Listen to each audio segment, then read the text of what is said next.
মাৰাত্মক কৰ্কট ৰোগে বৰ্তমান সময়ত এক ভয়াৱহ ৰূপ ধাৰণ কৰিছে। কৰ্কট চিকিৎসাৰ নামত সৰ্বশ্ৰান্ত হৈছে বহু লোক। দেশৰ আন ৰাজ্যৰ তুলনাত উত্তৰ পূৰ্বাঞ্চলৰ বাবে অধিক বিপদ মাতিছে কৰ্কট ৰোগে।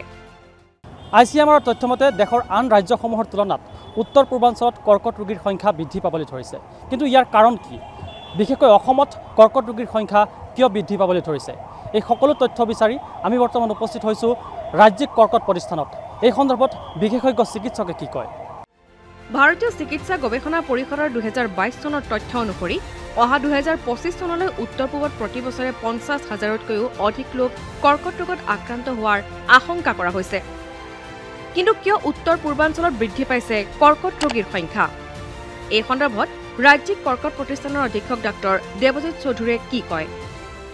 দেখিছোঁ যে আমাৰ ইয়াতে যোনটো কৰ্কট ৰোগৰ ইনচিডেন্স তাৰমানে per number of cases per lakh population সেইটো বহুত বেছি হয়। মানে এক নম্বৰতে আছে যে আমাৰ ইয়াতে যোনটো ধপাতৰ প্ৰচলন খুব অধিক মানে নৰ্মেল এভাৰেজতকৈ খুব বেছি।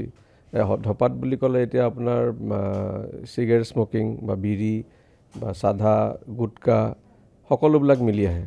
লাইফষ্টাইল কজ কিছুমান থাকে, যেনেকৈ আমাৰ অলপমান এলকহল কনজামশ্যনটো বেছি হয়, কিছুমান এনভাইৰনমেণ্টেল ফেক্টৰো থাকে। নতুন প্ৰজন্মৰ মাজত কিয় বৃদ্ধি পাবলৈ ধৰিছে কৰ্কট ৰোগ?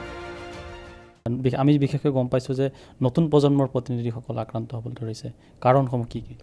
এনে সাধাৰণতে আমাৰ 35 to 64 ইয়াৰ যোনটো এজ গ্ৰুপ সেইটোত বেছিকৈ হয় কেঞ্চাৰ পেচেণ্ট। কিন্তু এতিয়া এটা বেয়া এটা আমাৰ ধৰক ডাটা ওলাইছে, মানে যোনটো বেয়া বুলিয়ে ক'ম, কাৰণ আমাৰ সৰু বয়সতে বহুত ল'ৰা ছোৱালীৰে কৰ্কট ৰোগৰ আমি চিমটম দেখি তেওঁলোকক ডায়েগনচিছো হৈছে। সেইটো ধৰক 25 to 35 ইয়াৰ্ছৰ মাজত কোনোবা এজন মতা মানুহ মাইকী মানুহৰ যদি কিবা লাম্প হয়, ফিমেলৰ বিশেষকৈ লাম্প মানে এটা গোটা এটা যদি মাৰি ধৰে স্তনতে হওক বা যি এৰিয়াতে, সেইটো এটা চিন হয় আৰু মানে যে তেওঁৰ কেঞ্চাৰ হ'ব পাৰে বুলি।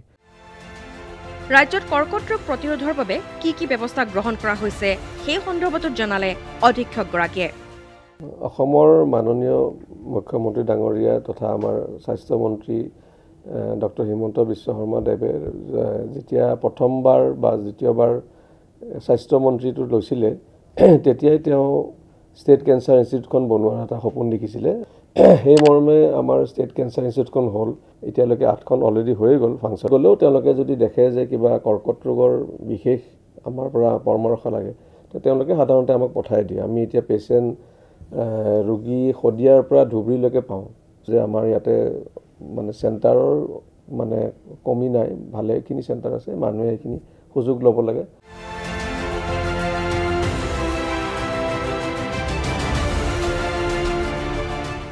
তথ্য অনুসৰি উত্তৰ পূৰ্বাঞ্চলত প্ৰতি বছৰে 40,000তকৈ লোক কৰ্কট ৰোগত আক্ৰান্ত হ'বলৈ ধৰিছে। আৰু বিশেষকৈ নতুন প্ৰজন্মৰ প্ৰতিনিধি কৰ্কট ৰোগৰ দ্বাৰা আক্ৰান্ত হ'বলৈ ধৰিছে। আৰু এই কৰ্কট ৰোগৰ পৰা পৰিত্ৰাণ পাবলৈ একমাত্ৰ কাৰণ হৈছে সজাগতা। গতিকে নিজেও সজাগ হওক, আনকো সজাগ কৰিবলৈ চেষ্টা কৰক। কেমেৰা পাৰ্চন তপনৰ সৈতে মই নৃপেন মণ্ডল, DD অসম।